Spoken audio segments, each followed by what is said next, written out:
Hi, welcome to the Business Growth Journey podcast with me, Nick Termini. Today, we've got an awesome guest, Dr. Holly Battrum. Dr. Holly, what's up? Welcome to the show. Thank you so much, Nick. I'm so excited to be here. Looking forward to our conversation. Awesome. Well, I know it's going to be good because every time we talk, it is good. So, Holly, first to get rocking and rolling, how do we know each other? I think we met at the a search group and networking group kind of thing. And we had a great conversation then as well. So, yeah. Yes, they've all been quite riveting and thought provoking for sure, which leads us into a great podcast. hmm So, Holly, first, like what we want to do is in the Business Growth Journey podcast, it's sharing your story. And so, what we like to do is start from the very beginning, and get to know you. Where did you grow up? Where'd you go to school? What kind of activities did you do, and what were you into? Yeah, so I kind of grew up all over. I've moved a decent amount. I'm from Canada and then moved to the Okay. States in the early 90s. Um, and then I lived in Minneapolis, Kansas City. Once I got my undergrad, then I was out in Virginia and then back to Minneapolis, out in Oregon, so traveled a What? lot, lived a lot of different places. Oh, okay. So starting off, you said you grew up in Canada. You lived Mhm, in Canada. How mhm. long? At what age did you move from Canada? Oh, I was pretty young, so I think I was about 4 when we moved to the States, yeah. Gotcha. And Mhm. then where did you move to in the States? Minneapolis first, yeah. What are the winters like there? Cold. Cold and long. Confirmed. Same as Confirmed, yeah. Canada, right? Yep. Okay. And Well, it then depends on what part of Canada I guess you're in, but if you yeah. look at high school, like where were you at time of high school? What kind of Hi activities did you do? yeah, high school, I was in Liberty. Yeah, outside of Oh, Kansas okay. City, and I was a big ballet dancer, so that was really what my first career was gonna be from age of, like, 4 to 16. Everything I did was kind of framed around, putting the effort and tenacity into that kind of career, so, yeah. Okay, so I know nothing about ballet other than it looks like a highly skilled activity, Mhm. and I have family members. My niece is actually goes to Liberty, is a national champion, I believe, on the dance team. Wow. So with with dance, like what kind of hours were you putting into it? Like what was it Yeah, like building that skill? yeah, so, I mean, a lot of hours, right?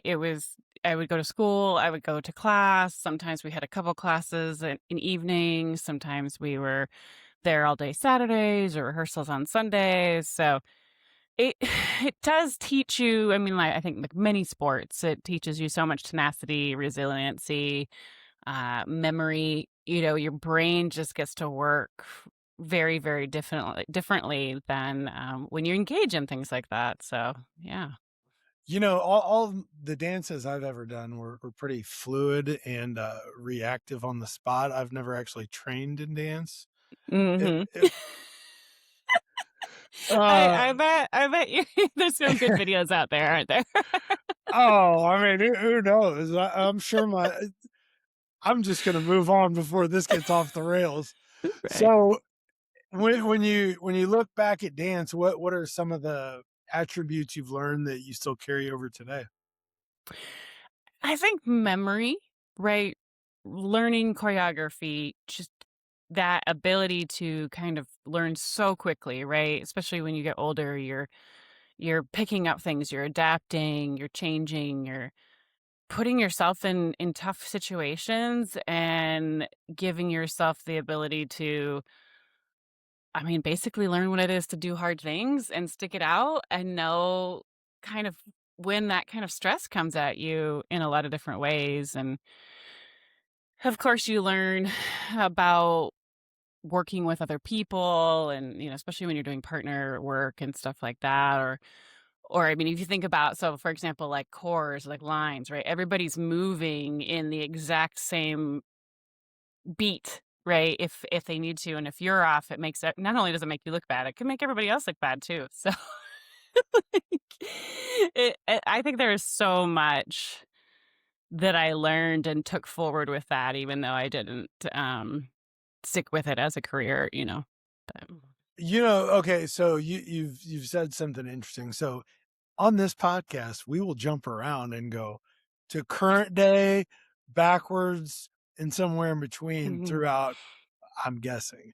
And this is a moment where it's about to happen.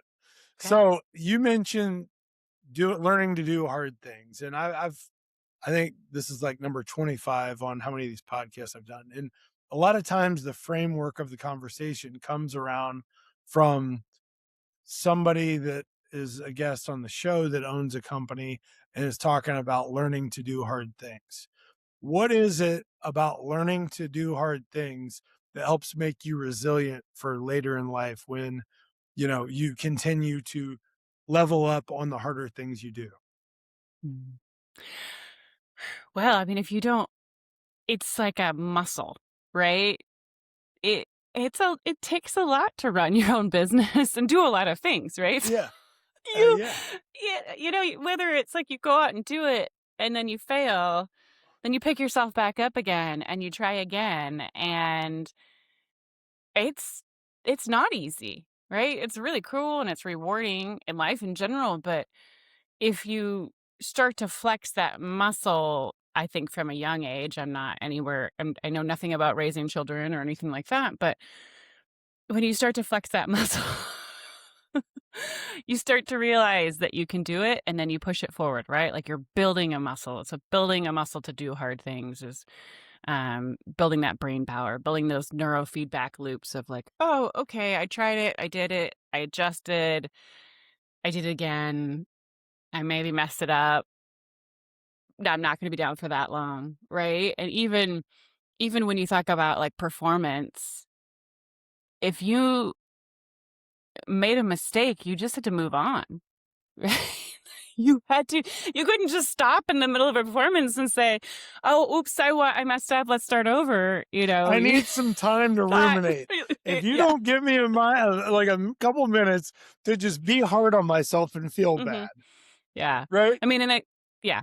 And I think I went into theater after that, into costume design, and, one of my mentors, and he's since passed, but we would talk a lot about that, like, even to a point of, well, you can be sorry that something happened or you did something wrong, but that really wasn't the point. The point was it had to be fixed or it had to be adjusted or so there's always this sense of like, yes, you obviously want to apologize to people, but you needed to hold yourself accountable to the much as possible in order to do your best to move forward with or without the mistakes. Oh, So this is gonna be fun. Okay. So like I said, I have a feeling we're gonna bounce around a little bit because you just said here's like I have the gift of not ever being the smartest person that's on the podcast of two. And when you were talking about neurofeedback loops, I'm like, oh, now there's something interesting. Could you kind of elaborate on neurofeedback loops and like how that fits into learning to do hard things? right, so I'm gonna keep it super simple. I'm not gonna go into any like Well, but don't, because I won't basically, yeah. understand it if you go any art further. Basically, you train you're getting a feedback from one part of the brain to the other part of the brain, right? And Yep. depending on what you're doing, you're gonna be using different parts of your brain. But I Gotcha. always think about these as loops, right? They're communication loops. And the brain is neuroplasticity of the brain, right? Is you can retrain it. Like it's so cool. But you end up with loops. And sometimes those loops are really well-worn loops that are less than ideal, right? So, but because they become kind of ruts almost, like it just takes a little bit, it can be bad, like it takes a little bit of time to rewrite it, or it's a good thing, right? So then it's this, okay, so now I've trained myself to respond to something in a certain way that allows me to maybe let go of the rumination or let go, all these other things that you kind of get stuck in your head with that may or may not be the most effective use of your time, you know. Okay, so something else there. So as you're talking about, well, one, not the most effective use of your time. Like, how many people have you seen, or just, I think it's pretty obvious your level of understanding of neuroscience, the brain, and just how people work. How many people would you say let the head game keep them stuck where they don't ever move forward, right? Like they ruminate to a point of crippling themselves to be able to grow past whatever moment they're stuck on, or maybe even they go from being stuck on one moment, get better, like just looking for the next thing to get stuck and ruminate on. So, obviously, the people that I'm working with are seeking out advancement in some form or another, right? So, Yeah. I get some really cool people that may, and including myself, I do the same thing, right? Like, are you going to tell me that you're completely void of not ruminating? But yeah, it's actually comfortable, right? Sometimes it's more comfortable to be in that space because it also the reward centers in your brain will read worry or rumination the same way as it does action. And and so it's not really like it's kind of like being on a rocking chair, right? Like walking back and forth, rocking back and forth, and your brain thinks that you've moved forward, but you're still sitting in the same spot. So I think it's really easy for all of us to get stuck in our heads. But once we're or in our heads, once we're in that space, it can be quite challenging to get out of it because that is actually our comfortable space, right? That's the pattern that is now worn in there. And I'm going to ask you, or you're going to ask yourself to then go to a new pattern, but that new pattern hasn't really been made yet. Or you left the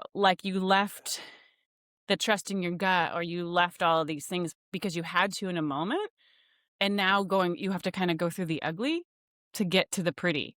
And so the part over here is comfortable. Then you got your uncomfortable or your really could be, sometimes you can even need to work through with a therapist or because they're going through a lot of trauma. And then you get into the new or the redo, which is beautiful, but that path to get there can be a little rough. So that's, I think, the other thing that goes against us. In Eastern medicine, we have all these different parts of the psyche. So sometimes we put all our energy into one when really we need to be putting our energy into another spot. But it, I think it's understandable when we get stuck and we have to figure out our systems uh, to step out of it. Right. So even for me this week, I was working with something and I was like, oh, I'm so in my head. And I was like, okay, so I've got to now change the pattern, not keep pushing on this product for this very moment thing, resituate myself, change my mindset, get my confidence back, or all the things. And a lot of times the success is actually just how fast do you realize that's becoming an issue? How fast can you change it? How low or high did you go? Not necessarily that you went there, right? Because we're going to go there. It's just, Oh, okay. yeah. So as you this is great stuff. One of the things that you were saying, when we met is you were talking about when you're in hospitals and each time you walk through a doorway. Could you elaborate on that? Yeah. So when I was in school, most of my internships were in hospitals. And because we were interns, we wouldn't necessarily know what we were walking into. Like some of the hospital systems, we had access to charts before we went in. Sometimes we were just asked to go in and help.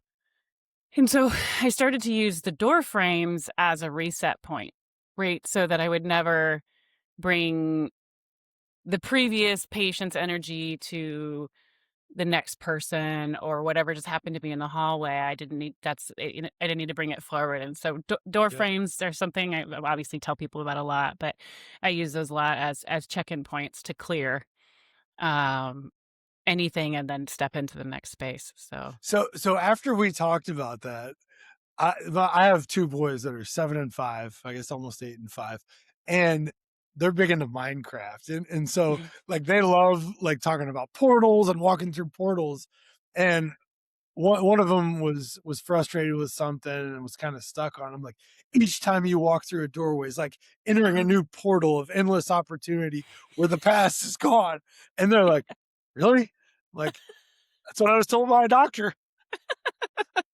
But really, when you think about it, like one of my favorite books that I've read in the last year is called Master of the Universe. Mm. And Yes, I just downloaded it, I think, yeah. you did, yeah, yeah, yeah. And like what the author talks about is being able to have, you know, your life's a mirror, but and I took this from a conversation you and I had about taking on someone else's energy, and where you're, you know, if you meet with somebody, say I meet with somebody and they're having a bad day or their mojo's like toxic feeling. And I mean, you can feel it, right? The vibration is off. But being able to realize and not absorb that. So, like you're talking about walking through doorways, and in this book, it talked about life's a mirror, but you control the mirror. So, like what Mhm, you told me is it would be rude to take on someone else's day because you didn't walk in their shoes, right? And mhm, what this book says is you are actually in charge of controlling your energy and vibe. Well, just because someone brings their energy in, and I totally agree with you, it's not your job or your place, and it would be rude to act like you've gone through their day. But I think what's even cooler is the proactive approach of seeing the mirror of creating the universe that you want, and that's what you see. And in mhm, this book, it continues to elaborate on that. It's like, man, if if people like, I'm sure you've met with people, you're like, what does success look like? And all they talk about is what they don't want. And you're like, okay, look, I didn't ask what you don't want. Like I get you're either running from something or running to it. We're focused on what we're running to and what we're building on. And so like in these scenarios, how do you frame it with people? And we're gotta get back to talking more about your experience. But I knew this was gonna happen when I was talking to you and having you on the podcast because I get so fired up talking to you about this stuff. But like how important is it for people to be able to view the world in the way they want to see it instead of everything happening to them? it's important, right? And I think the steps that I would put in there is we kinda have to figure out, yeah, how we do find success? What do we want? And it's twofold because I think we need to view the world, of course, within our goals and our true norths and everything like that, but we also wanna have space for understanding. Right, and just because it's true to us, it does not necessarily mean it's true to somebody else. So, So I think allowing that's space for mm, difference in mhm, opinion, vibe, mhm. All of the above, right? Like, life. life, we Yeah. know that we're pretty kinda bad at understanding other people's experiences sometimes. So, Yes. right, we have our stories, our experiences, where we how we interpreted all of that, and so I think I love the idea of going towards something, and I think that helps us tune out the noise if we know what we're I don't say tune out because that's not let the noise not impact us, right? We're not tuning things Yep. out, but we're understanding, and if we have that guidance of where we're going, then yeah, that calms the rumination. That helps us say no to things or yes to things or kind of keeps it a little bit more g grounded and guided, but yes, I do think that's true, right? We often say what we don't want with versus what we want, and so I don't know, I think that's a really long conversation to be honest. Okay. So I knew that we were gonna dive around we's, and I knew I would do a lot of this. And when you look back at, you know, graduate from high school, did you know the path that you wanted to go? Did you know that you wanted to become a doctor, or what did you see on the horizon after high school? No, I took a weird way around probably. So initially I was gonna go into science. I came from a family of scientists, all sorts of scientists, like, Scientists like kind of what? What does that mean? my mom's a Like physicist, my peacock or dad's a something? Okay. yeah, my dad's a geologist, and they've since retired, but, so kind of just this very concrete, in some aspects, view, and I was a little bit of a rebel at heart, and I was like, "I just don't wanna do this." So I got my Bachelor of Fine Arts. I always say that was my rebellion degree. Um, I went to university young. I went into costume design because I still knew I wanted to hear people's stories, and I think that stories help people heal, right? And so we have all these experiences that if we share our stories, it potentially can help somebody else. And so that Yeah. I went into theater. I worked in that for a while, and Like theater, what does that mean? so I worked out in Virginia, at the state theater out there. I designed in that contract. I ran the costume shop, so I designed most of the secondary theater shows, and I built 22 main stage shows a year with a team of 3 people. So we Oh, worked I don't all know the anything time. about this world. This is gonna be fun. Okay, so what kind of shows were they? Like you designed it? Like what does this mean? Some of them. This sounds like a massive production.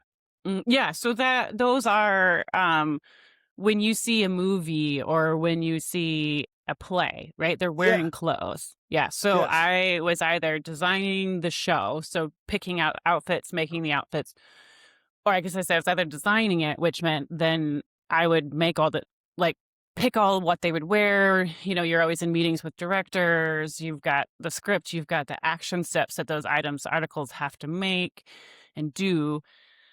Or if there was a designer for the show, which we had a resident designer, so then I would be in charge of building the show, which meant making the clothes, pulling the clothes, renting the clothes, like getting all the items together. I had a team of people, so that company was really cool. We had like a milliner, somebody who made the hats. A crafts person would be doing things like the fans or tools that you might, then and so we just basically worked all the time. We burned a lot of candles at a lot of ends. And it's Yeah. and so but it was I mean, once again, you're in a space where you have to present. It was very, very creative, right? And you had to go create, and then sort of defend. Um, Make, create, defend. yeah, like your ideas, right? And Yeah. say, "Oh, this is why I'm picking this. I've read the script.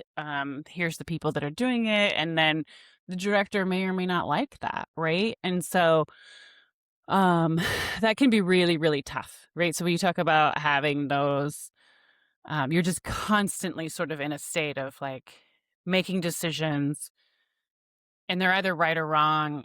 And it's not like a mathematical decision that there's going to be one answer.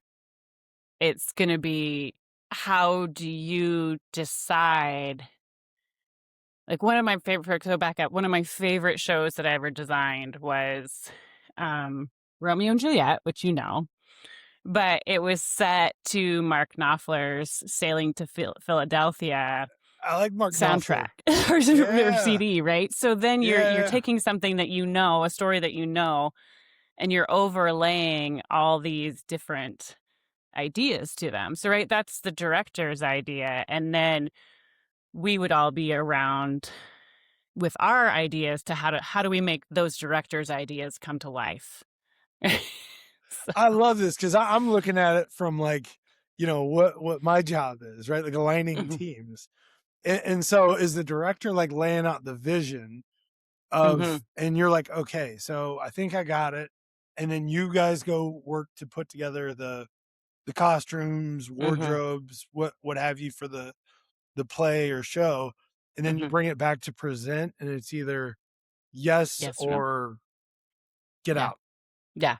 I mean, basically, or go back to the drawing board, or I like this, but I don't like this. Or then the actors would come or actresses would come in and say, "Yeah, this is all well and good, but I need to be able to make movements in this, and it's not as or are these shoes going to really, like, these shoes are beautiful, but are they going to hold up to X number of performances, right? And all of those factors that have to come into all the behind the scenes stuff that you deal with that makes those Uh, shows come alive okay, and shares so those stories. this is awesome because like I'm like picturing what are the communication gaps, right? And then how Mhm. do you close them, right? Like I'm telling you what I see. Cool, what is that? Draw me a Yeah. picture. Oh, you're a Yeah. shitty artist. Like it doesn't match, right? Like Yeah. how did you break through the communication barriers? Because this, like, as I'm like visualizing this more and more, it sounds like it could be pretty intense. It's honestly, I was pretty young when I graduated college when I was 20, and I started that particular role when I was 20, and it was very intense. And I think about that now and how if I'd had the resources that I use now in my Oh career, yeah. oh my gosh, I might still be doing it, right? It was really tough, and Yeah. you get a lot of personalities involved. You get a lot of creative personalities involved, and We as get you know, frustrated easy. and you know that, like, most of us aren't really taught to communicate. Like, we're just expected to know how. I mean, I don't know how your career was, but I think I had a communication class in college that was a presentation class. Like, that was my communication 101, was giving presentations, like, on Yeah. random topics. Like, that wasn't communication.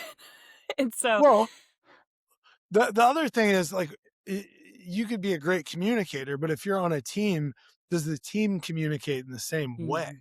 Yeah. Right? Like, are we communicating the same language? Mhm. Like my oldest son's starting machine pitch baseball, and the coach, like, you see each thing we didn't coach him on when a scenario comes up in the game, like tag him, and they're like looking at the coaches like, tag him. I stepped on the base, right? Mhm. Like, what communication, like, does this mean to us in this scenario? So Mhm. everyone's on the same page. Like, Yeah. what? That's a pretty cool, like, first job and learning how to. Now, I picture the stress, but the lessons learned from it had to be tremendous. I think so, yeah. I mean, you 1,000%, right? Like, everybody has to communicate in a similar way. It's basically the definition of emotional dysregulation. I would go into work, probably 6 or 7 in the morning. We were an equity house, so we were technically had, 15-minute break. Morning, we had a hour lunch. We'd have an afternoon break. We'd go to dinner. We'd go back to work, right? Like, um, somebody might bring beer at like 10 or 11 o'clock at night, right? Yeah. Yeah, and then you do it all over again. And a lot of that, if we had different systems in place, could have been a lot more effective. And I'm sure there's many, many shops, and maybe that, that was just my one, I was there for a couple years Yeah. experience in that particular space. But um yeah, and we tried. I did. It was my first kind of experience in trying to create systems for communication. And one of them, which then goes badly, I had what would happen was we had this big open space. We were all at tables, right? Because we're cutting out fabric or we're sewing. And anybody, then there are two Oh, so you people. literally made, when you said Yeah. made the outfits earlier, I Yeah. just, I didn't know it. So you literally are sewing things together. Sewing, yeah, and design, depending on what we were doing, right? But No, I'm very um naive in this space. I have yeah, no idea. it's it's a production, right? So, like, if you think about maybe building a building or designing a building, like, all of those pieces You are were part kind of of coming that to. too? Well, I didn't do the props or the scenic shop stuff. I did the costumes, Yeah. but, like, each one of us had our own shops, right? And I remember what would happen was we would be deep in thought, doing a project, working on the design, working on the thing, and then we had a shop manager, and then we had a resident designer. So the shows that she didn't design were the ones that I designed, but they would come out of their offices and just start talking to you. And, like, could you imagine how obnoxiously that you're in the middle of a deep thought trying to do something and they're like, well, exactly, right? You're just like, how do you do that? And they're like, well, No, I you're need this. explaining my mornings when I'm getting ready at my house. I mean, Yeah. yeah, Right. this sounds like a conversation I have often. Yeah. Right. And so you feel like the more regulated you are, the easier those interruptions are and all of those things. But so I was like, okay, guys, do you see how just because we're out here, like we wouldn't walk into your office, bang on the door, and just walk in and start talking to you?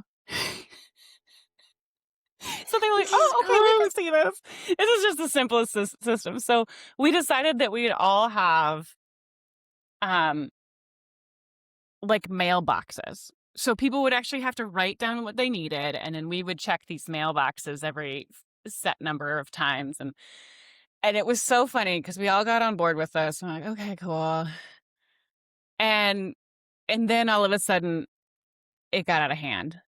And so then we started color coding the notes in the mailbox so that we would have a level of urgency.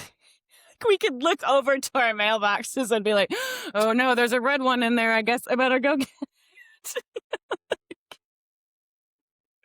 Yeah, but you just described any office it." Mhm. in the world, I'm guessing. I don't know, at least ones I've seen. So you could shrink it Yeah. down to call it, whatever, Kansas City. But Mhm. you like people are walking in people's offices every minute right now when somebody's deep in thought and like, okay, like how, so then knowing that that's going to happen, right? Like, so you guys built a system to try to figure that out. Mhm. Because what happens then, right, is somebody walks out and yells at you when you're deep in thought. Then it takes you off of your deep in thought and you're trying to address them. So there's what, I don't know, let's call it 5 minutes. Mhm. Then you're trying to get back on to like, what was I thinking about? Like trying to get back on. There's another 10.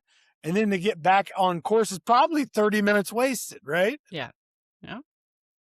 Maybe more. And maybe you actually never get back there.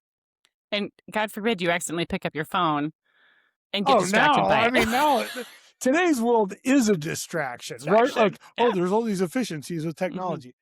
Yeah. I always say that because I do love systems, and that's one of the things that I love about being a business owner that I did not think I would love is creating the systems to make us more efficient or figuring out which systems work. But I've always said, like, I still have to put the piece of paper in the right spot. Right? Like I still have to do part of I still have to use the systems. I still have to implement the systems, which is what I see a lot of where people learn something and then they don't realize they haven't implemented it or they don't know how to implement it. And you probably see that in your work as well. And so then we're like, yeah, yeah, we know that. Like we're learning the same thing. And we're like, but did we use it? Like, you know. Well, so you got to learn it, you got to understand it, you got to implement it. And then the Mhm, part where everybody gets lost. So you were talking about like learning is muddy, right? Like, and growth is muddy. mhm. And implementing is muddy, dirty business. And it takes time and everybody like there's frustration involved. But sustaining it is where the rubber meets the road. Right. Oh, Yeah. it's like you meet with somebody like, yeah, I got it. We've done that. And you're like, but you're not doing it.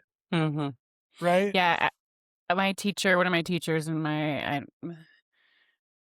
actually can't remember, but I loved it so much as first you learn with your mind, then you learn with your hands, and then you learn with your heart. And most of us might get to the mind and the hands, but we don't. The heart takes a little longer, The and that's the buy-in. mhm. And that takes that system of like, okay, does this system make sense? Do we need to change it? What are we trying to do? Can we tweak it for our individual selves? Like all of those things go into the sustaining a system and having a greater impact on who we are and what we're doing.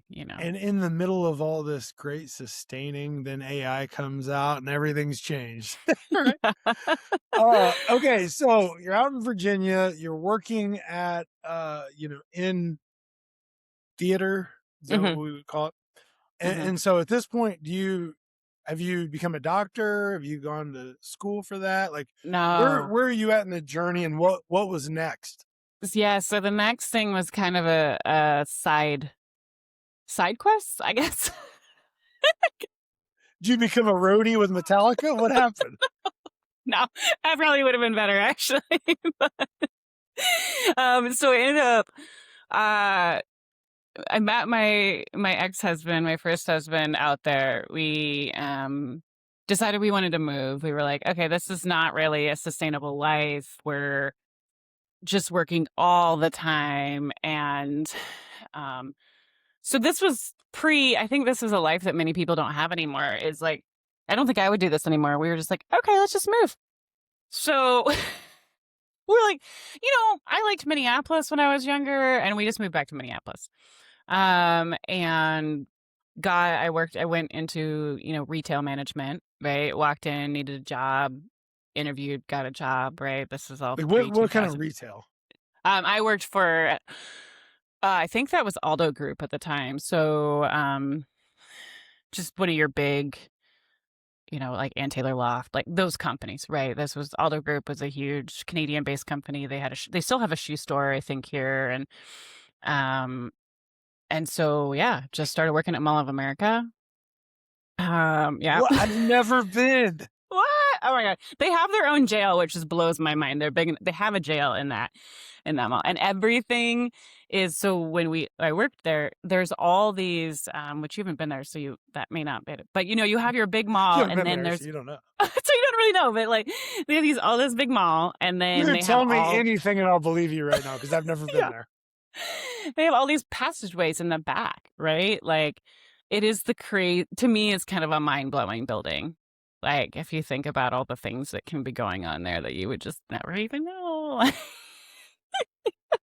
This could really open up the podcast here. Yes, yeah. Elaborate on some of the things that we may not know. No, no, no. So I stayed there for a little while, got recruited out into a training program with Maurice's. And part of that training program, was a management training program, and they relocated me to open a store out in Oregon.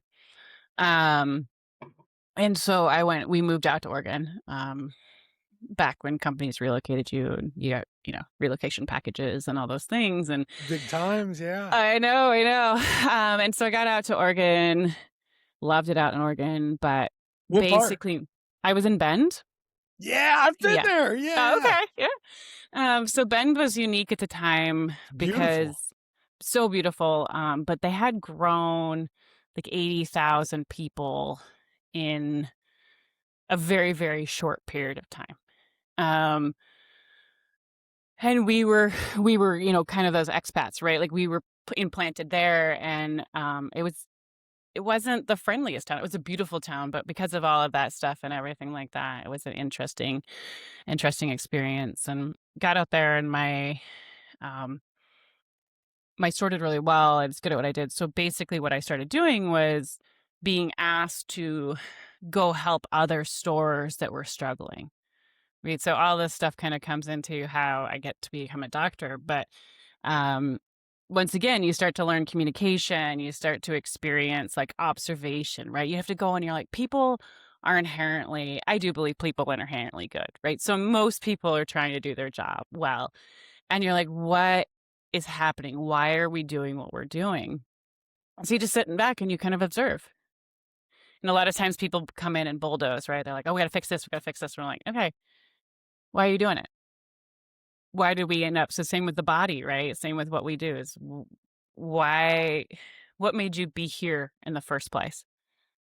And let's start seeing how we can start to move it to a better space. But um, you know, so yeah. I'm having Office Space flashbacks.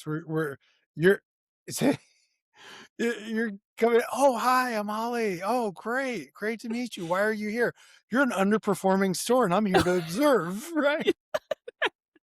And usually it would Oh, be oh man, I'm glad you're here. Welcome. Let me take you to yeah. the best sandwich shop around. Yeah. But you come in and you help, right? You come in, usually Yeah. people are underperforming because maybe they're having a major staffing issue. Maybe they just can't, And honestly, that company was actually really good. I won't name names of the one I went to after that. And it was like the expectation of the the payroll hours and how low they were. to get people, it was like, okay, guys. And then they'd be mad. Oh, well, you're supposed to have this. Okay, but then no one can take breaks. Like, oh, okay, but you're having loss. Well, because no one can get anything done. Like, you know, so you do. Yeah, I mean, it's all connected. Mm-hmm. You gotta develop people to one Uh-huh. of my favorite lines, and, like, you see, I think I'm getting the vibe of this company you're talking about that would just cut every corner and cost and Hmm. all that. One of my favorite lines is, "If you don't train your team, they'll stay." So if you don't develop the people, they're gonna stay and they're gonna be Hmm. bumps on a log. Yeah. Yeah, I could see that. Um, so yeah, so then I moved, I got divorced, relatively dramatically. Decided I was really done. I was starting to not like people. And I am extroverted and I think people's stories are fascinating. And I was getting burned out. And I was like, I don't like people anymore. And I'm like, I don't want to spend the rest of my life not liking people. And I was like 26, you know? It's like I'm too young for this. Yeah. And so I started to go back to the concept of like, how am I helping people? Right? Like, how am I building community? How am I doing this? And I'd kind of grown up around Eastern medicine. And so literally one day I was just like, I wonder what it would take me. How do you practice? Like, how do you become a doctor of Eastern medicine? Yeah. Like, what kind of education do you need? And I'm just like Googling this. And I find all these schools. And I'm like, oh, okay. Um, and this one in Minnesota looks pretty cool. They have all these integrated programs, which is what I really wanted to do, really wanted to be in those settings. And I emailed them and I was like, okay, so I have a Bachelor of Fine Arts. Like, they're like, well, just, send in your transcripts, blah, blah, blah. And I'm like, okay. And I like being a student. Like, if I could spend the rest of my life being a student, it's like, they're like, okay, you can start in January if you want. They're like, you have a couple like Croats, because I was thinking, oh man, I'm gonna have to be here forever, right? I don't, fine arts, medicine, like, and they're like, no, Yeah. you just have to get a couple classes which you can co-take while you're doing your program here. So this is like October, November, and I was like, I'm moving to Minnesota again. Can go back to school. So I did. I love it. Yeah. Okay, so then how long did that program take to So become a the doctor? master's is 3 years all year round. Okay. So I started that in 2012, and I finished in December 14. So I started in January 2012, so in December 14. Um, my parents are in Kansas City, so at that time I moved to Kansas City. Um, and then I joined a practice with some other people, and then I did my doctorate while I was practicing because that one was a little bit because the master's is so intense. I think the doctorate isn't quite as like it's like a clinical doctorate. It still took me a couple years, but you could do it while you're working too. So So, yeah. okay, Far Eastern medicine. Mm. This is the cool thing about being the podcast host. I get to ask all the questions like I'm really everybody else doesn't know, which really means I don't know a lot of the questions Yeah. and I get the front row seat. So it's cool. So, what does Far Eastern medicine mean? And like, how do you work with patients, people, and like, what's that ecosystem like? Yeah, so a lot of people know it as traditional Chinese medicine. I like to call it traditional East Asian medicine to be. It's a little bit more of a modern term because there's Japanese style, there's Korean style, so we want to be a little bit more inclusive. I always think it twofold: non-emergency care, obviously.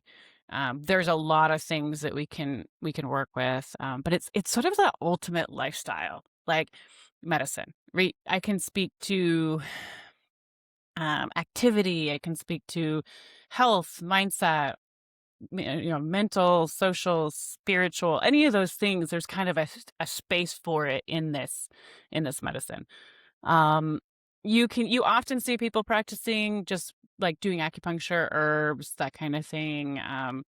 I also do like life and health coaching and really like holistic. I always say it's kind of like, when you're sort of really done ODing on your anxieties and having these things and you need to be kind of held back from the ledge of chaos, like let's talk about this holistic view of, and oftentimes people will be like seeking things and I'm like, "Oh, this is the missing link." Right? Like these are the pieces that you hadn't found yet. Let's Yeah. figure this out. Let's put them in action and let's make it sustainable. So And so then is it just what it sounds like is it's a more proactive approach to being healthy instead of a reactive approach and taking medicine, or how would you I frame think that? it fits in both spaces. Like it Okay. is very preventative, but I also see a huge space for it when, say, someone has been through something really rough. Like Okay. maybe they're coming out of a cancer treatments and they're like, okay, great. I have this thing going on still. Maybe I'm living with cancer, or maybe I have gotten to ring the bell and I have no signs of cancer, but my life has just been kind of Yeah. like thrown out of like sync and out of what, and there's a huge space for that as well in survivorship, or maybe you're trying to optimize living with an autoimmune disorder, things like that. So it's a really cool space because it's more than, I always say yes and, right? It's more than just staying healthy. That's awesome, right? Yeah. But it kind of gives you this ability to say, hey, look, like, yes, mindset's really important. Yes, this is really important. We can work on all those things. And sometimes you might need some extra support on your health, right? And I work very integratively. So, say somebody's seeing a psychotherapist, great. Say somebody's seeing a doctor, an MD for high blood pressure, awesome, right? Like, we don't have to pick. We want to look at this whole system and say, okay, now how do we optimize and regulate and do all these things in a different way? You know, Cool. so yeah. Mm. So how is like as you look at this is where like I feel the fun happening. Okay, so you look at what your experiences were from working in theater and that like where the intensity of that and then the communication gaps and then you know becoming a manager, growing as a manager, going and helping people grow where maybe they were underperforming or whatever else, however else that worked out. And then going to develop this knowledge of Eastern medicine and becoming a doctor, like what a journey. Because like you said, you hit a point where you start to not believe in people to then diving all in to learn how to help people thrive and whatever their scenario is maybe they don't have anything wrong with them, they're just wanting to continue to the good that want to get great, right? Like Hmm. there's everybody fits in different buckets and everybody at different points as it in different buckets, right? and, Yeah. and so like as you look at this, the like your career shaped out is pretty fascinating. It really is. I mean, I'm really grateful for it. I think all of that guides me to be able to bring a different perspective, right? Like it's not it's not so narrow and it might not be traditional, but the creativity that I'm able to say I have because I do, because I did this, I learned it the hard way or the easy way or all the things. None of it was that easy, but it was fun, you know. And some of the things I went through I would never wish upon anybody else, but I certainly learned things, and it advanced. Some people don't have any adversity. I think not that many people anymore, but if you don't have some adversity sometimes, then you kinda don't learn, right? Yeah, I mean, the thing is like, this podcast is called the business growth journey.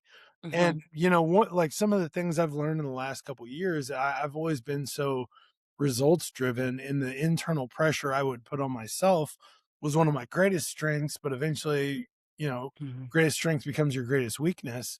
And, when you're able to look at it, yes, I'm results driven, but understand that growth is the wisdom coming from all the frustration and Mhm. agony of defeat and all the shit in between, Mhm. and being able to just continue to have a mindset to, you know, keep marching forward. Like you said, there's things that you've gone through that you wouldn't wish on anybody, but without having the challenges, then what are the rewards really worth?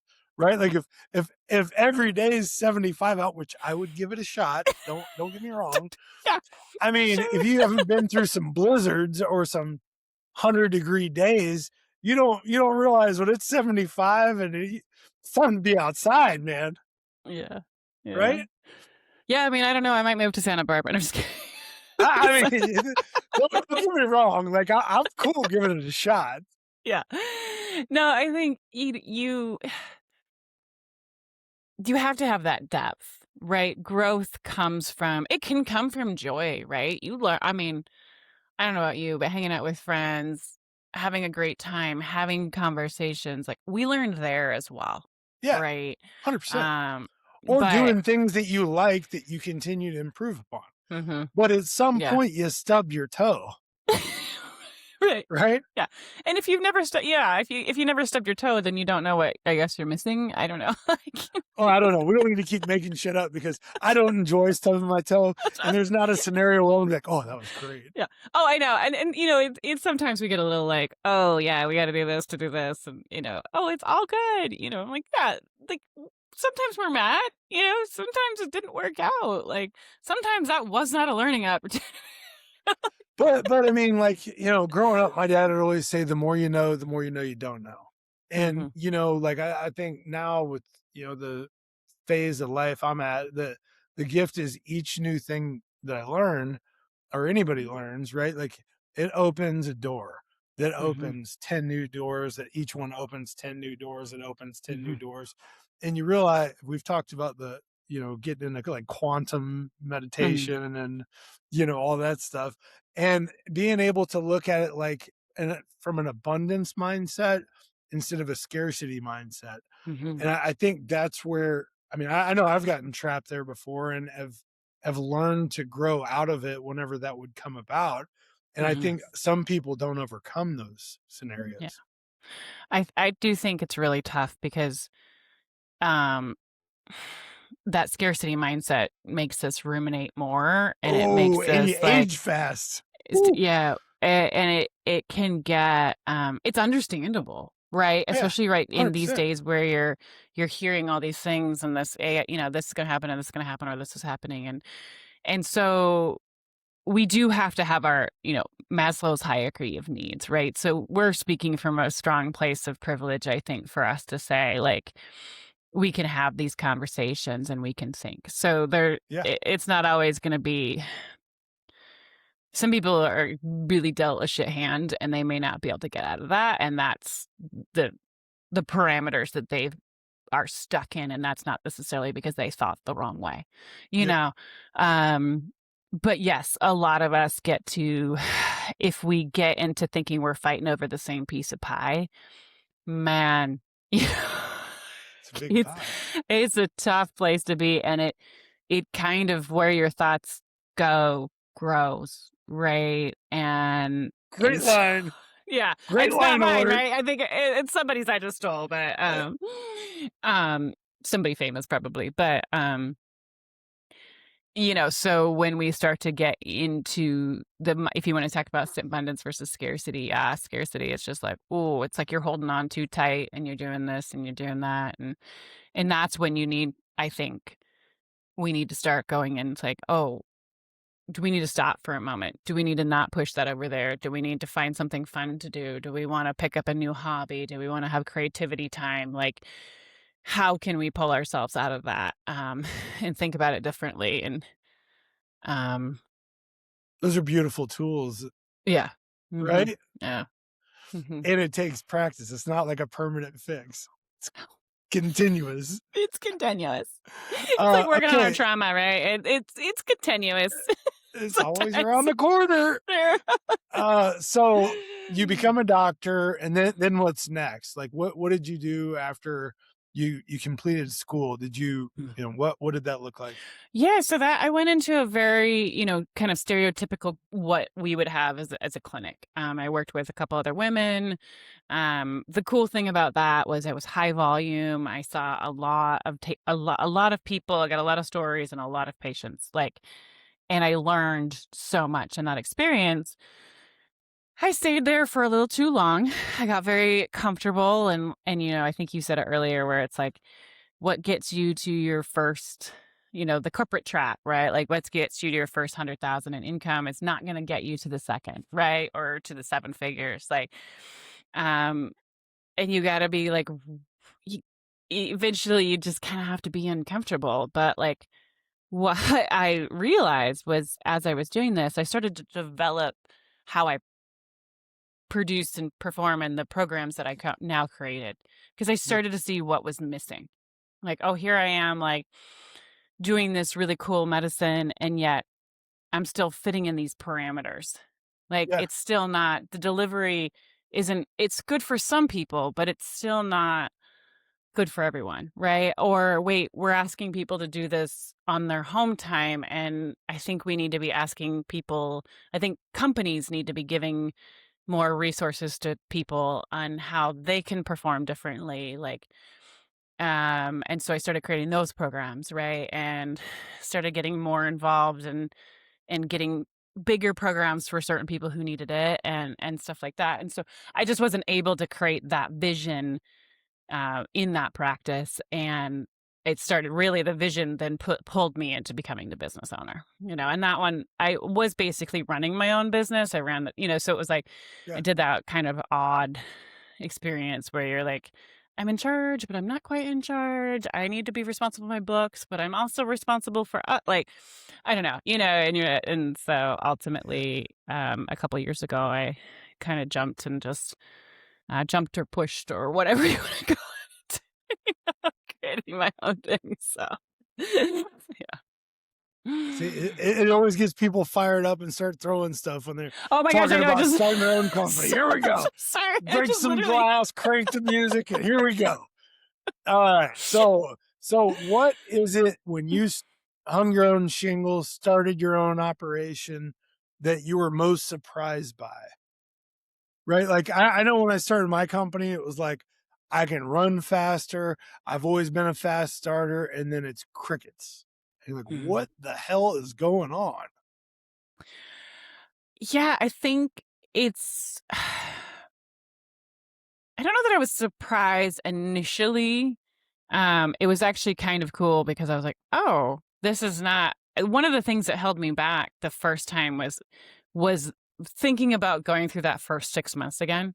Like, I was Mhm. like, "Holy shit, I don't think I breathed that first 6 months." It's like, "Oh my god," Yeah, What yeah. can I really do this? Like, I have to do this. I just went back to school, got all Excuse the me. student loan debt, like, just to do what? Yeah. All that the weird talk in your head, and so I didn't have that this time. Um, Thank God, right? Like, I was like, "Oh, okay, so it's not the same." Um, However, really learning how to communicate differently when you start to create programs that are different, and balance the sort of education behind what I do, and it's not as clear cut, and you're spending more time building relationships with people for different programming, and that's been interesting. And then it's I don't know how you feel about this, but when you're one of those go, go, go people and two things happen, you can't always go, go, go. And you're like, oh, what do I do if I just can't go, go, go all the time?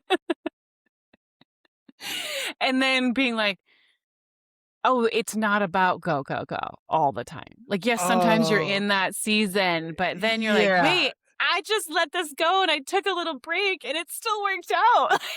you know? No, no, you just hit the nerve.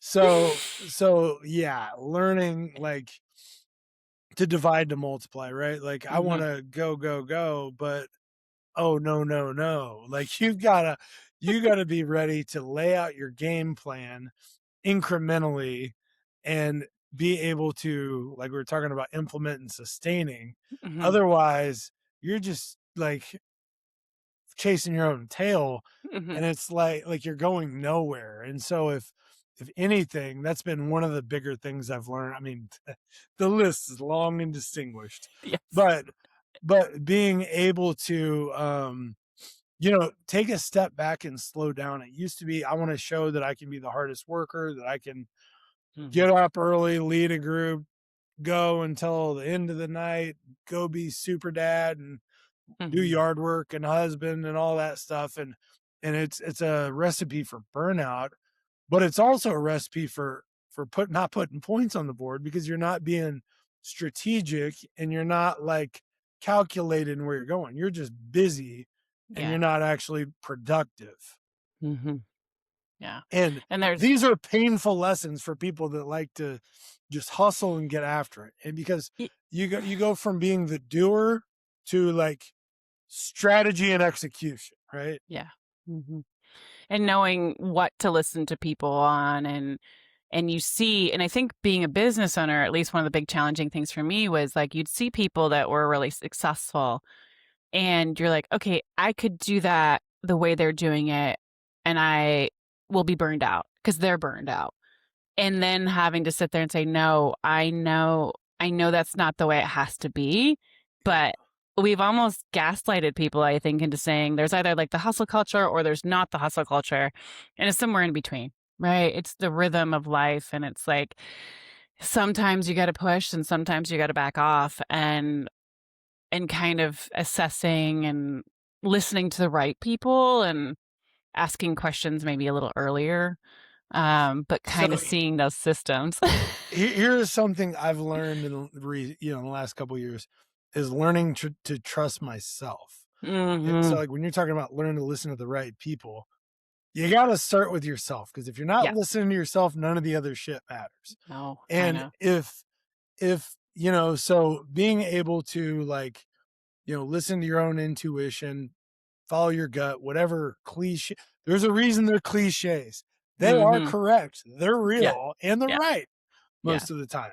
And Yeah. so, not listening to the noise. And in today's world, hello noise. Nice. Yeah. You want, you like have to try harder to not have noise than to have noise, which I Yes. think used to be the other way around. Mhm. Yeah, I think you're absolutely right. I tell this to people all the time. Like, if you can learn what your gut is versus your anxieties or all the other things that you have going on, you're probably going to be right. Like, there, it's very, very few times that I've seen that not pan out, right? Like, and if any, really, like, um, but yeah, that trust in yourself, man. And when you think, I don't know how you felt, but like, I thought I did. And then you're like, "Oh, wait, hang on. I went down this path that I thought was like a good path." And, now as you age and get wisdom, you catch it faster, but you're like, it's Oh, I mean, like, yeah, but you got to go through doing some stupid stuff to realize, like, I mean, the most recent example there's this group that I didn't really want to be part of. And I see and I want to help and I want to do these things. But my gut and my whole body was like in knots, Mhm. like, Yeah. dude, don't do it. It's not Mhm. going to work. And you're going to get really frustrated. Yeah. And after that, I was like, okay, what can I learn from this? And like, yes, I'm sure at some point you do it again, but I've gotten not committed or gotten myself in situations because I like paused and like learned like to actually listen to my gut or my intuition. Or one of my favorite books um is Don't Believe What You Think. And Mhm. if you read that one, Mhm. and where it talks about universal mind, universal consciousness, and universal thought, and being able to be in flow on the universal consciousness and universal thought is like one of the biggest things I've learned. And so back to the learning, implementing, sustaining, I learned it and then I didn't implement it. Yep. And then when I didn't implement it, I'm like, damn it, man, I did it again. And that was the lesson that taught me, okay, to sustain, I now have to put in action what I've learned. and actually like feel it and go with it. Mhm. Mhm. Yeah. Right? I Is that mean, something you've gone through? oh, yeah. Yeah. I mean, and you think for me, it's always as an over involver, especially, right? Because there are things that I have a very diverse background. I love a lot of things, right? I work with a lot, like, I'm just like, oh, yeah, I would love to work with this association. All that. And Yep. all those things, right? And I'm like, and people look at me and they're like, oh, you know what? She needs to be on it. She needs to be on another board. And then I'll say yes. Like, and then I'm like, "Oh my god." I've gotten better about it, but I just did it. I did it again. I just had to I literally just got off one and I was like, "It's a great association, great people, Yeah, all really that. cool thing." Yeah, But I'm it with did you. not make sense for what I was actually trying to do, Well, and that's a great point of figuring out where you're aligned mhm, and being true to yourself is like yeah. if you're not there, it's you're Mm-mm. internally conflicted as long Yeah. as you're not. Yeah. Yeah. And so, um yeah, I think it's still learning for me, really, because Oh, it kinda it's rocks, ongoing. like, all of it rocks your world, right? And especially as a business owner, because it's a very different, like, the to-do list will never go away, right? And so to be grounded in it and sit there and say enough is enough for the day, enough is enough for tomorrow, or whatever it is that you need to do. Like, do these moves matter? Does it make sense for what I'm trying to do? And having those checkpoints all the time, right? Because um you could be busy and just spinning wheels, you know, um, in many, many ways, but Oh, especially as a business owner. that drives me crazy. Okay, how's it going? And someone's like, "Oh, I'm busy." Are you productive or are you busy? Because I don't Yeah. give a shit about busy. I want to be Mhm. productive. Mhm. So, okay, as we advance in your career, where are you now? What's going on? You have your practice, and what are all the things you're into now? So yeah, I'm in my business. I am into, do you mean like in my business or do you mean like in life? Yes. Yes. Okay. um, so like I basically have the three arms of my business. I love doing the corporate programming, the teamwork, especially with teams that just struggling making decisions, maybe teams that have gone through change, right? And Yep. everyone's just kind of a little up in the air. I love doing the individual coaching as well. And then I have the acupuncture and all of that stuff too. So I have big, big, big plans, big goals. Things are growing and changing, and growth. Sometimes I'm definitely become. I think I was. As they say that if you're an entrepreneur, you're doing it for freedom, and then if you're a builder, you're doing it to build. And like I think initially I started doing it for freedom, and I do love some of that aspect of it, Yep. and that's still very important to me. But now I'm like, oh, I think I want to do this, and I think I want to build this, and I want to like, Yeah. so Oh, yeah. So yeah. could you talk about like so when you work with teams, like you said, that have gone through change or Mhm. whatever, like what does that look like and like how do you help them get through the change? Yeah, so it's a lot of what we kind of just talked about. It's teaching people how to implement and learn what they need to do. I love to work as kind of giving, like, a lot of teams have personalities, right? So we have, of course, you probably love a good assessment. I think you said that you love a good Yeah. assessment, Who doesn't? But a lot of times we give somebody an assessment and then we're just like, have fun. And you're Oh, like, but that's the what? beginning. Yeah, like, what do I do with that? And so, how do we start to learn to regulate ourselves, help ourselves so that we can have a greater impact on each other? Right. And that's what I kind of come in. And then if somebody, for example, like you're working with the systems, right, to put the systems in place. And then I'm coming in and saying, working with um, the leaders and the individuals and being like, okay, but why aren't you putting that system in place? And how can we figure out what you as an individual needs? Um, mentally, physically, all of those things so that we can have more clarity and more joy, honestly. Like, big thing is, how do we enjoy being at work? How do we enjoy being on a team? How do we like to talk to each other? And a lot of that is potentially emotional regulation, um, making sure that we're actually putting sustainable habits in place, so that When we you can say continue. sustainable habits, I Mhm. think I know what you mean, but could you elaborate on that? You think you know? What do you think I mean? I'm just kidding. I'm a podcast host. This is beauty. I get to ask the questions. Um, so a lot of it, I do work with some things like what I call micro breaks. So if we're at work for 8 hours a day, like, what can I, what does your team need to do to stay healthy? Yep. Right. How do we put that stuff in place? Like, not honestly, a lot of times we put these kind of well-being programs in place and they just become another extra stress for people. Yeah. And so I actually like to pre-diagnose. I like to work with the company first and kind of do a diagnostic system and say, yeah, you're asking for something, but like, what if we tried before? Why hasn't it worked? Do you actually want to implement this? Or are you just kind of trying to make this light and fluffy? Right. Yeah. And Yeah. yeah, yeah. So, So, I mean, is part of the goal is like overall well-being and health? mhm. Well, right. Because first off, everybody wins if everybody's feeling okay. Right. And we can measure that by looking at healthcare costs. Yeah. We can measure it by looking at, engagement in the company, productivity, like Yep. whatever you want to look at, like, we can track that.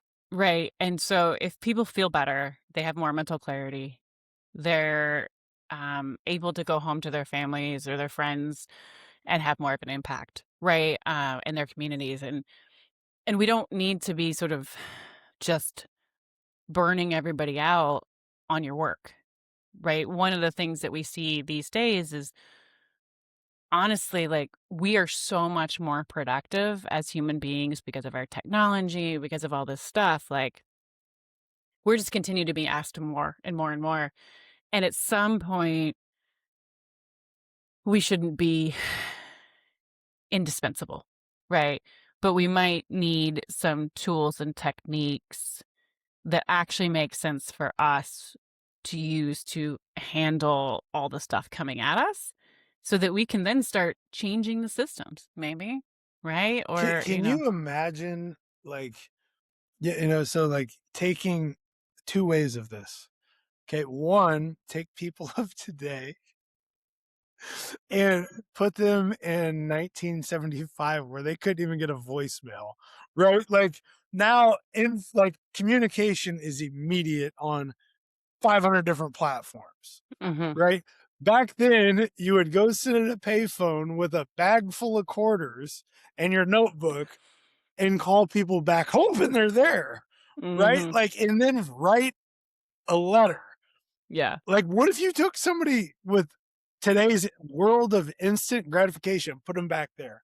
And oh, then vice versa. If you took somebody from back then and gave them one of these things and was like, okay, we're going to set up, welcome to onboarding to 2026. We're going to set up your X account, your LinkedIn account, your Facebook account, your mhm, Instagram, your email, your text message, your WhatsApp.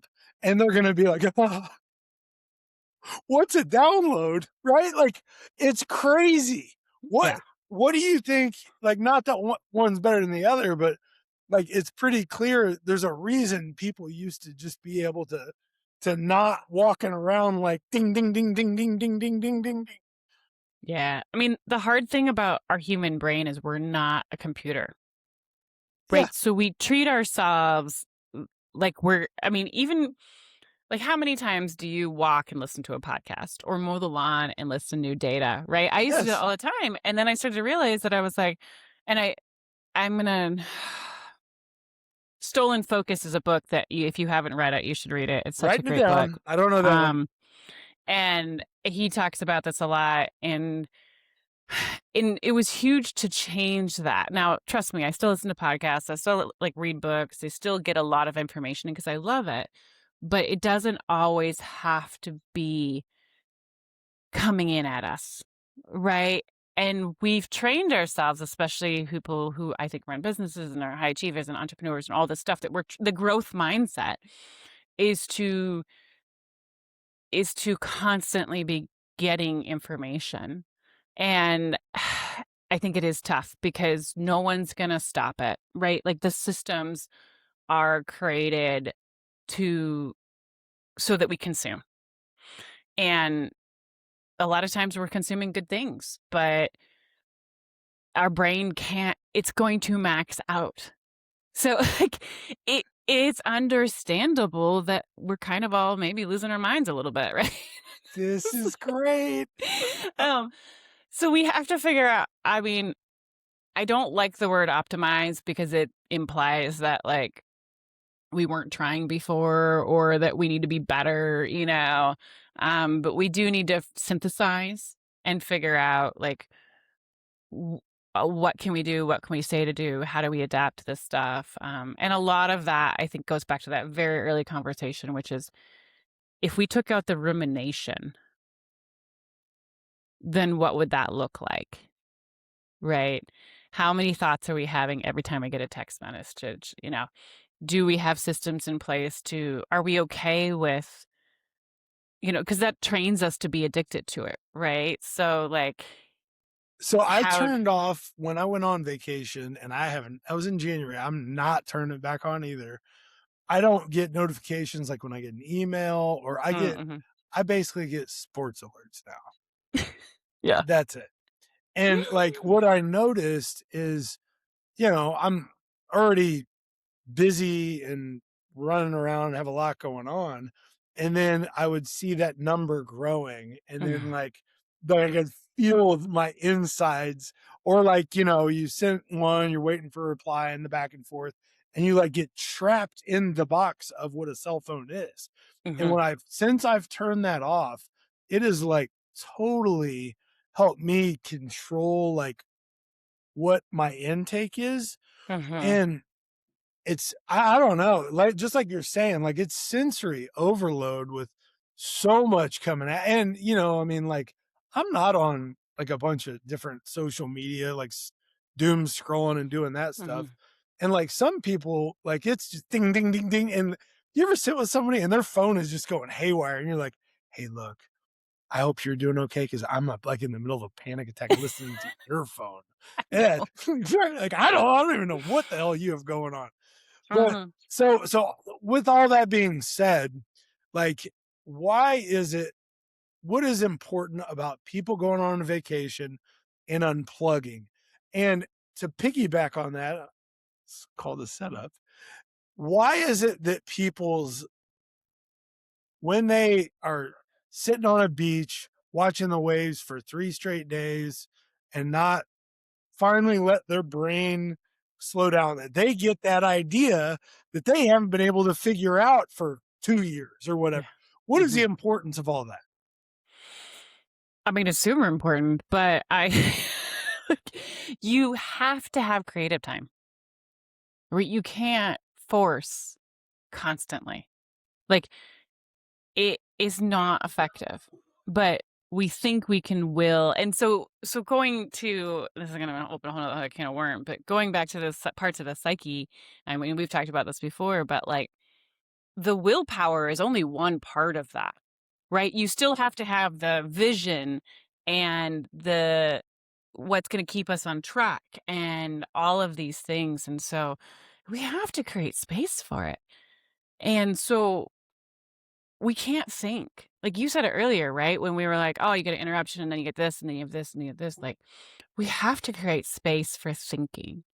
And nowadays, in my opinion, it takes us longer and longer us to down regulate.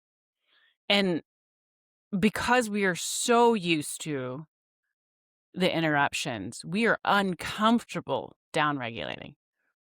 And so then it's not just about like, oh, I can't just go for an afternoon to the beach.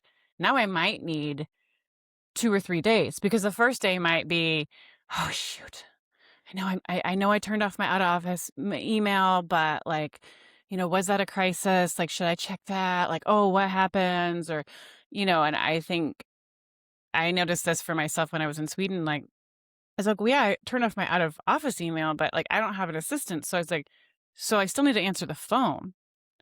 Right?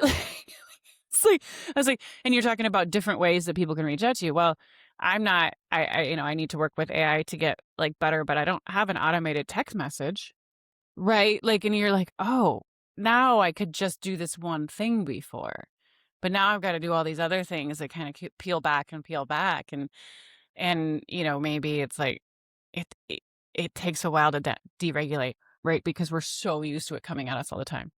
And we have to, like, and I'm the person that literally preaches people, like, sometimes we're in a season of life where we're needing to be in that space, Yeah. right? Like, you can't not be a business owner and a dad and a husband and a this and a that, right? Like, so that's okay. And that might be hard sometimes. I think back to the movie Pulp Fiction, right? Like, I'm just Nick. That's it. It's like when Samuel L. Jackson goes, I'm just It's Jules. just Nothing yeah. more, nothing less. Yeah, yeah. Well, It's and you're right, beautiful. 'cause but yeah, I mean, and it's cool, right? Because at least you feel that you know who Nick is, you know? Many people have kinda lost that, like, "Who am I outside of what do I do for people?" Yeah. Right? Well, Yeah. I'm not saying it doesn't change, right? Yeah. I hope Nick Okay, is changing and growing. so Holly, to wrap up, could you, if you were to offer advice to, someone that is incredibly productive, high level, that has a lot going on, and with that generally comes levels of stress that match, what kind of advice would you offer them, in their life? So, one of my favorite things to tell people, and it's because it's impactful, is can you give yourself 30% more time to do something? Like, you can give yourself 30% more 24 hours, but, like, does anybody where did we pick up how long do we need to complete a project? And we have a lot of talk around it should take us 10 minutes, it should take us 2 hours, it should, right? And honestly, like, I'm not saying slack, I'm just saying give yourself a little bit more time to complete it, and that'll start to downregulate you. And you may find that you do need it or you don't need it. Like, maybe Yep. it's only 10% more, maybe you didn't, but now you're thinking about it differently and you just didn't have, because a lot of times we have that sense, and usually I feel it in my back, but it's that, like, sense of, like, okay, gotta get this done, gotta get this done, gotta get this done, gotta go next. um okay, I know it's going to take me 20 minutes to get to driving someplace, but I'm going to do it in 10. Would you ever do it in 10? Like, so we're coming in hot, we're, Yep. all those things. So my just try to give yourself 30% more time and start there. Love it. Hmm. Awesome. So, Dr. Holly, to wrap up, could you please tell people how they could find you and connect with you for your services? Yeah, so I'm on LinkedIn, I'm on Instagram as Dr. Holly Battrum. My business is Show Court Health and Wellness. You can find me on my website. I'm sure you'll link it in the show notes. And I email me at holly@hollybattrum.com. I'd love to hear your thoughts and questions and help if I can. So yeah. Awesome. Well, Dr. Holly, thank you so much for joining the business growth journey. I knew it was going to be a blast. It definitely was. Awesome. Well, thank you so much for hosting, Nick. And I am so glad that we got to have this conversation.